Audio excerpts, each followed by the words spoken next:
Predsjedniče Jugoslavije u Malom, danas u Vrnjačkoj banji, u hotelu Zvezda, niz priznanja i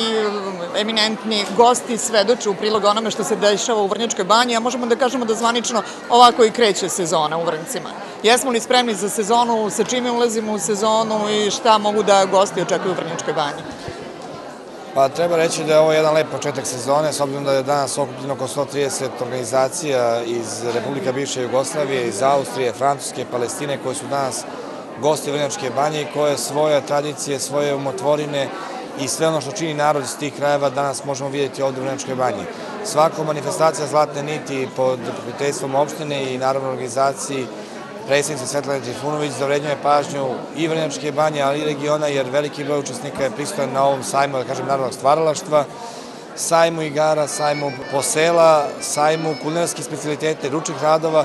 što daje jedan akcent, jedan pečat pre svega Srbiji, centralnom delu Srbije koji je po tome i poznat, ali i daje jednu širu sliku da smo mi kao mesto spremni da primimo sve kulture, sve narode, sve umotvorine, da o tome upoznamo pre svega naš narod u Vrnjačkoj banji, ali da ovo bude stanica odakle ćemo upoznavati sve one koji žele da vide šta to se dešava u nekim drugim republikama, drugim krajevima i kod drugih naroda. Sezona u Vrnjačkoj banji je,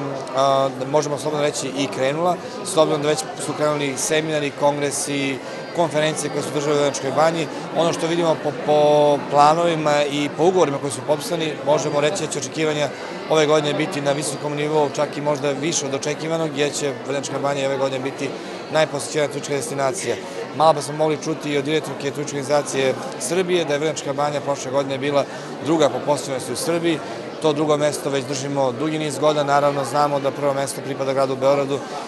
ne samo zbog turizma, već iz drugih objektivnih razloga, jer u Beogradu se nalaze i mnoga firme, i mnoga predstavništva i ambasade i vezani smo za republičku vladu i sve veći skupovi se dešavaju u Beogradu, dok što se tiče samih turista, oni koji provode svoj turistički dan, Vrnjačka banja je tu neprikosnovena. Očekujemo da ćemo taj trend zadržati, da ćemo novim